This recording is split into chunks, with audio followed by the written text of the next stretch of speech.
तो लगातार हर एक अपडेट सबसे पहले जी न्यूज पर आप देख रहे हैं। हम आपको दिखा रहे हैं इस वक्त की सबसे बड़ी कवरेज। ब्रेक से पहले दिखाया था हमने, अमित शाह पहुंचे अपने मत का इस्तेमाल करने, प्रधानमंत्री नरेंद्र मोदी वोट दे चुके हैं और लगातार ये तस्वीरें आपके सामने हैं। इसी बीच आपको बता दें, एनसीपी नेता सुप्रिया सुले ने इस बार जोरदार तरीके से जीत का दावा किया है। सुनिए आप। मैडम, लोकतंत्र के इस महापर्व में आपने भी भाग लिया, वोटिंग करके आई। ये लोकतंत्र का ये बहुत अच्छी चीज है और मुझे अच्छा लग रहा है कि भारत रत्न डॉक्टर बाबा साहेब अम्बेडकर ने जो संविधान दिया, उसमें जो समानता हुई, उसका एक बहुत अच्छा उदाहरण हम सब लोग देख रहे हैं। महाराष्ट्र की ये हाई प्रोफाइल सीट है, बीजेपी के निशाने पर है, बीजेपी ने पूरी ताकत लगाई, हर रैलियों में ये सीट मुख्य मुद्दा रही। ये तो बहुत अच्छी बात है। मुझे बहुत अच्छा लग रहा है कि देश की राजनीति मेरे बारामती से शुरू हो रही है, उसकी इतनी चर्चा हो रही है। शरद पवार जी ने कहा उन्हें डर लग रहा है। किससे डर लग रहा है? बीजेपी से लग रहा है, मोदी से लग रहा है? तो नहीं सुना ये। आप क्या इस बार कितना कड़ा मुकाबला मानती हैं? 2014 में 69,000 की वोट से जीती थी, इस बार किस तरीके से देखती? मैं लाइफ में हर चीज को चुनौती मानती हूँ और चुनौती में पूरी ताकत से मेहनत करके मैं हमेशा काम करती हूँ। मेरे लिए कोई भी काम छोटा या मोटा नहीं होता। और तिरुवनंतपुरम से सिद्धार्थ मेरे सहयोगी हमारे साथ जुड़ गए हैं। सिद्धार्थ, क्या लग रहा है, शशि थरूर हैट्रिक लगा पाएंगे इस बार? शशि थरूर एक्चुअली एक बहुत इंपॉर्टेंट कैंडिडेट है तिरुवनंतपुरम से, और तिरुवनंतपुरम एक बहुत इंपॉर्टेंट कॉन्स्टिट्यूंसी है केरला में। देखेंगे तो कैपिटल सिटी है, और शशि थरूर को हैट्रिक के बात करेंगे तो सर्टनली शशि थरूर को एंटी इनकम्बेंसी वेव ज्यादा स्ट्रांग भी हो सकता है। और दूसरी बात यह है कि इस बार ट्रायंगुलर कॉन्टेस्ट है केरल में। तिरुवनंतपुरम में आप देखेंगे तो ट्रायंगुलर कॉन्टेस्ट है। यूडीएफ के कैंडिडेट डॉक्टर शशि थरूर है और बीजेपी के एनडीए कैंडिडेट है कुम्मनम राजशेखरन, जो फॉर्मर मिजोरम के गवर्नर थे, और एलडीएफ यानी लेफ्ट फ्रंट और कम्युनिस्ट के कैंडिडेट है सिटिंग एमएलए सी दिवाकरन। तो तीनों के बीच में एक सिवियर और टाइट कंपटीशन है। और जब हमने शशि थरूर जी से भी बात किया, वो कह रहे हैं कि वो विक्ट्री के बारे में कॉन्फिडेंट है, पर वो भी एडमिट कर रहे हैं कि इस बार कंपटीशन बहुत ज्यादा होगी तिरुवनंतपुरम सीट के लिए। बिल्कुल ठीक है रामचंद्रन सर, क्योंकि त्रिकोणीय मुकाबला इस बार हम देख रहे हैं। शांतनु, मैं आपके पास आऊंगी। त्रिकोणीय मुकाबला हम देख रहे हैं, लेकिन कहते हैं कि शशि थरूर का जो वोट बैंक है वहां पर उनकी जो लोकप्रियता है ना उनकी सीट पर, वो कभी कम नहीं होती। इस बार आपको कैसे देख रहे हैं इसे? नहीं, मेरे ख्याल में वहां फाइट होगा इस बार, और लगता है कि शायद बीजेपी वहां पहली बार केरला में ब्रेक थ्रू करेगी। अगर ब्रेक थ्रू होगा तो उनके लिए बहुत सिग्निफिकेंट है। अब रही बात शशि थरूर की पॉपुलैरिटी, हाँ पॉपुलर लीडर तो है ही, पर तिरुवनंतपुरम में किसी एक कैंडिडेट को ज्यादा देर तक उन्होंने रखा नहीं है। इलेक्ट्रेट चेंज चाहती है वहां पर। अब क्या शशि थरूर अपनी इन्फ्लुएंस वहां पर अभी भी कायम रख सकते हैं? उस पे एक प्रश्न चिन्ह नहीं, उस पे एक बहुत बड़ा प्रश्न चिन्ह है। वहां पर ज्यादातर बात हो रही है कि बीजेपी की ब्रेक थ्रू हो सकती है। मैं एग्री करूंगा रामचंद्रन जी से कि पहली बार अगर बीजेपी खाता खोलेगी केरला में तो ये सीट ही होने की संभावना है। देखिए, शशि थरूर कांग्रेस के एक बहुत इंपॉर्टेंट नेता हैं। राहुल गांधी को जो भी बात कहलवानी होती है, हिंदू पाकिस्तान हिंदू, तो वो शशि थरूर के मुंह से कहलवाते हैं कि भाई इंटेलेक्चुअल फेस है, इनके थ्रू कहलाया जाए। एक बात है, शशि थरूर अपनी कॉन्स्टिट्यूंसी में बहुत कम जा पाते हैं। वो जयपुर लिटरेचर फेस्टिवल, किताब में लॉन्च, टीवी चैनल, इसमें ज्यादा दिखते हैं। वो दिख जाते हैं बहुत ज्यादा, वो अलग बात है, लेकिन पॉपुलैरिटी उनकी इस वजह से कम हुई है कि वो जाते बहुत कम है वहां पर। और कुमार राजशेखरन बहुत अच्छा चैलेंज दे रहे हैं, और क्योंकि कोई किस तरह का जो महागठबंधन हम सुनते थे वो तो नहीं हुआ है, तो लेफ्ट और कांग्रेस आपस में अपने वोट काटेंगे, तो बीजेपी इस बार बाजी मार सकती है, पहली सीट केरला से निकालेगी। और साफ तौर पर जो उनके स्टेटमेंट रहे हैं, शशि थरूर की बयानबाजी जो रही है, उसका कितना असर होता है नहीं वो भी देखना होगा। अनंतनाग से खालिद हुसैन लगातार मेरे सहयोगी हमारे साथ जुड़े हुए हैं। खालिद, महबूबा मुफ्ती ने कितनी बयानबाजी की?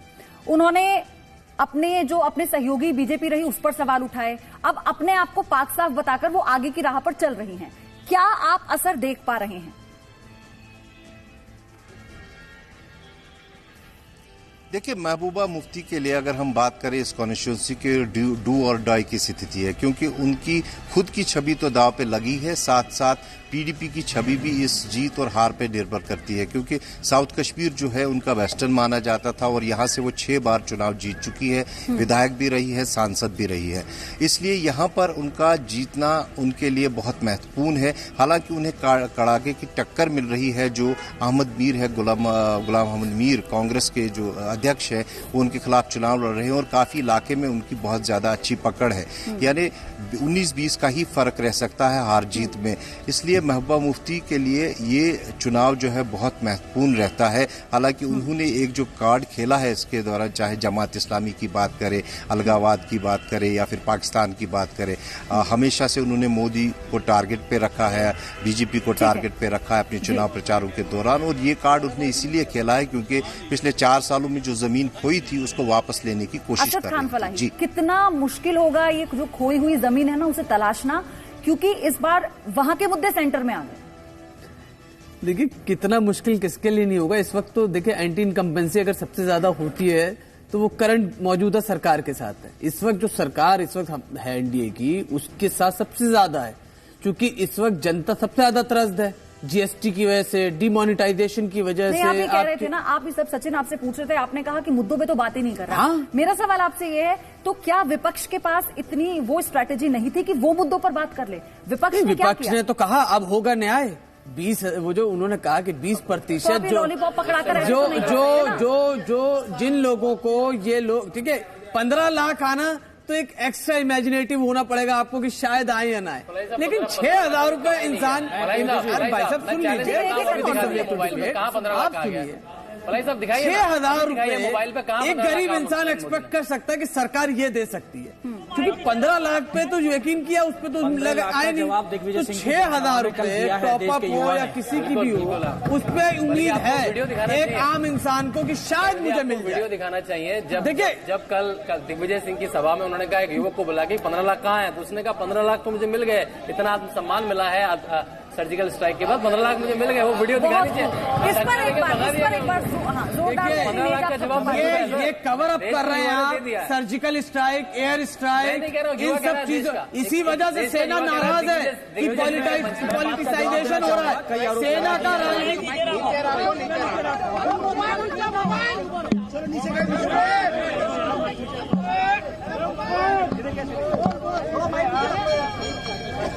कैमरा है, आता चले आते हैं, चलो नीचे जाओ, समझ नहीं करता है।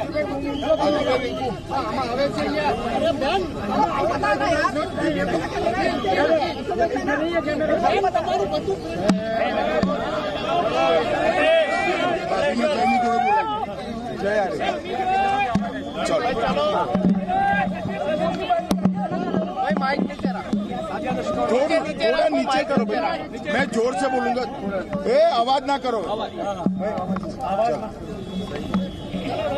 आज 2019 के आम चुनाव का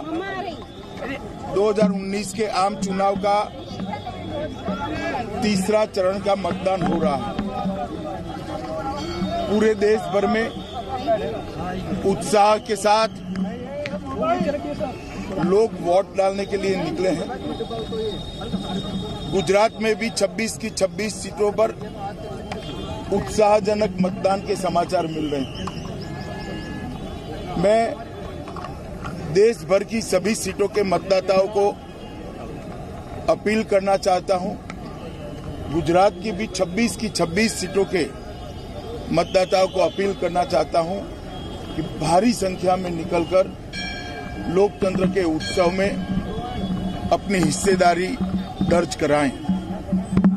आपका एक मत देश को सुरक्षित कर सकता है, आपका एक मत देश को समर्थ बना सकता है, आपका एक मत देश को समृद्ध बना सकता है, आपका एक मत देश को विकास की पटरी पर चढ़ा सकता है। और विशेषकर युवा और जिनको प्रथम बार मताधिकार मिला है, वो सभी मतदाताओं को मैं अपील करना चाहता हूं कि आपने भविष्य के भारत के निर्माण के लिए वोट करना है। बढ़ चढ़कर मतदान में हिस्सा दीजिए और देश की प्रगति में, देश की सुरक्षा सुनिश्चित करने में और देश के अर्थतंत्र को गति देने के लिए आप मतदान कर लोकतंत्र को सफल बनाइए। बहुत बहुत अनंत शुभकामनाओं के साथ सभी मतदाताओं का धन्यवाद। राहुल गांधी खेल प्रकट कर रहे हैं राफेल पे इतना बोलने के बाद। चलिए उन्होंने अपील की, उन्होंने यही कहा कि जो लोग पहली बार आज मतदान कर रहे हैं, मतलब वो युवा जो 18 साल के हो गए हैं और पहली बार अब मतदान करने जा रहे हैं, वो जरूर अपने इस पहले मत का इस्तेमाल करें, क्योंकि उन्हीं के इस मत से आने वाले भारत की नींव रखी जा रही है। इस तरह से अपील उन्होंने की, प्रधानमंत्री ने भी की। वो हर एक नेता जो इस वक्त अपने वोट कास्ट करने जा रहे हैं वो यही अपील कर रहे हैं। हम भी आपसे यही अपील कर रहे हैं कि अपने घरों से निकले और वोट दें। यशवीर, आप जवाब देना चाह रहे थे असद खान फलाही साहब ने 2 आरोप लगाए। मैं फलाही साहब की जानकारी के लिए बताऊं कि देश के इतिहास में पहली बार ऐसा हुआ है कि देश की सरकार के प्रति देश की जनता का एक विश्वास पैदा हुआ, आकांक्षाएं पैदा हुई हैं, आशाएं पैदा हुई हैं, क्योंकि उन्होंने विकास कार्य किए। दूसरा, इन्होंने एक आरोप लगाया कि भाजपा ध्रुवीकरण करने का प्रयास करती है। अरे फलाही साहब, एक बात बताइए, कमलनाथ जी बंद कमरे में कहते हैं 90% मतदान होगा तो कांग्रेस जीतेगी, ध्रुवीकरण भाजपा करती है। सिद्धू जी भरे मन से कहते हैं मुस्लिम एक हो जाओ, भाजपा करती है ध्रुवीकरण। उनको हजरत अली पे ये विश्वास है। पूरी बात का जवाब देता हूं। अभी 2 मिनट पहले आप मुझे संस्कार सिखा रहे थे, अभी 2 मिनट पहले आप मुझे संस्कार सिखा रहे थे, 2 मिनट में आप बौखला गए। मायावती जो आपके साथ गुपचुप आपका गठबंधन है, मायावती भरे मन से मुस्लिमों को एक होने के लिए कहती है, मुस्लिमों को एक होने, एक मिनट आप सुनिए, मायावती आपके गुपचुप गठबंधन में जो है मुस्लिमों को एक होने के लिए कहती है, और लेकिन ध्रुवीकरण भाजपा करती है। मैं तो कह रहा हूं मायावती जी ने, राहुल गांधी कहते हैं कि कांग्रेस मुस्लिमों की पार्टी है, लेकिन ध्रुवीकरण भाजपा करती है। राहुल गांधी कहते हैं कि एलईडी से ज्यादा हिंदू आतंकवाद से खतरा है, लेकिन ध्रुवीकरण भाजपा करती है। कमाल की बात करते हैं आप। अरे आप उन गिरबान में झांकिए फलाही साहब, जब इस तरह के आरोप लगाइए। देश की जनता का पहली बार विश्वास पैदा हुआ है। आपको मुझे बहुत सी I don't come from any political party. Narendra Modi ji के नेतृत्व में इस देश ने बहुत से लक्ष्य हासिल किए हैं और आगे भी आगामी 5 वर्षों में बड़े लक्ष्यों को हासिल करने के लिए भारतीय जनता पार्टी अग्रसर है। कोशिश कर रहा हूं, वही बात कर रहा हूं जिनको आपने अपने पॉलिटिकल मैनिफेस्टो में कहा तो था, लेकिन उनको पूरा नहीं कर पाए, उन वादों को निभा नहीं पाए। आपने कहा था कि हम स्मार्ट सिटी, मैं इसी बात का जवाब दूंगा। स्मार्ट सिटी 2004 2009 गांव देंगे, कहाँ स्मार्ट गांव? अब जवाब सुन लीजिए, महंगाई जी बोखला जाएंगे, जवाब सुन लीजिए, फलाही जी बोखला जाएंगे, जवाब सुन लीजिए। अब जवाब सुन लीजिए, आपने विकास पे सवाल किया, आपने विकास पे सवाल किया, पहले जवाब चाहिए, जवाब चाहिए। 2004 नहीं हुए। शशि थरूर इस वक्त वोट कर रहे हैं, तस्वीरें हम दिखा रहे हैं दर्शकों को। ठीक है, तस्वीरें देखिए, ये तस्वीरें शशि थरूर की। हालांकि हैट्रिक लगाने की उनकी जो इस बार की कोशिश है वो पूरी होती है या नहीं वो तो वक्त बताएगा, लेकिन एंटी इनकम्बेंसी की बात वहां पर की जा रही है और बीजेपी कड़ा मुकाबला वहां पर दे रही है। लेकिन तस्वीरें ये शशि थरूर को आप देख रहे हैं, सिर पे पट्टी है आप, क्योंकि कुछ दिन पहले इंजर्ड हो गए थे, गिर गए थे, चोट आई थी, टांके लगे थे, और उसके बाद उपचार के दौरान हमने देखा था निर्मला सीतारामन भी मिलने गई थी और उन्होंने ये तस्वीर भी पोस्ट की थी कि देखिए किस तरीके से मुझे मिलने आई है, कर्टसी कॉल था और मुझे बहुत अच्छा लगा। तिरुवनंतपुरम से शशि थरूर इस वक्त अपना वोट कास्ते हुए। दूसरी तरफ हमने देखा था कुछ देर पहले नवीन पटनायक भी, नवीन पटनायक, कुछ देर पहले नवीन पटनायक की भी। नवीन पटनायक बहुत ज्यादा इंपॉर्टेंट है क्योंकि यहां पर विधानसभा चुनाव और लोकसभा चुनाव, तो ऐसे में क्या नवीन पटनायक 19 साल आप अंदाजा लगा सकते हैं, और ऐसे में एंटी इनकम्बेंसी की परिभाषा को अपने आप में उड़ीसा तोड़ता हुआ भारतीय जनता पार्टी बहुत कुछ यहां पर स्टेक पर है। उड़ीसा की अगर हम बात करें, बंगाल की बात करें तो बंगाल से काफी कुछ उम्मीदें हैं और साथ ही साथ महाराष्ट्र की आज की सीटों पर भी। तो लगातार जैसे तस्वीरें आती चली जा रही हैं हम आपको दिखाते चले जा रहे हैं। साथ ही साथ आपको ये भी बता दें सबसे बड़ा राउंड आज का हैशटैग है, आपको इसे ट्रेंड करवाने, यानी कि लगातार आपको तस्वीर खींचनी है अब वोट करने के बाद, उसके बाद अपने दिखानी, और वो जल्द हम सेल्फी जो है वो दिखाएंगे। जल्दी तस्वीरें भेजिए ताकि हम आपकी तस्वीर को शेयर करें और दूसरे लोगों को भी आप इंस्पायर करें कि अपने घरों से निकले और वोट करें। फौरन लौटेंगे, बने रहिए हमारे साथ।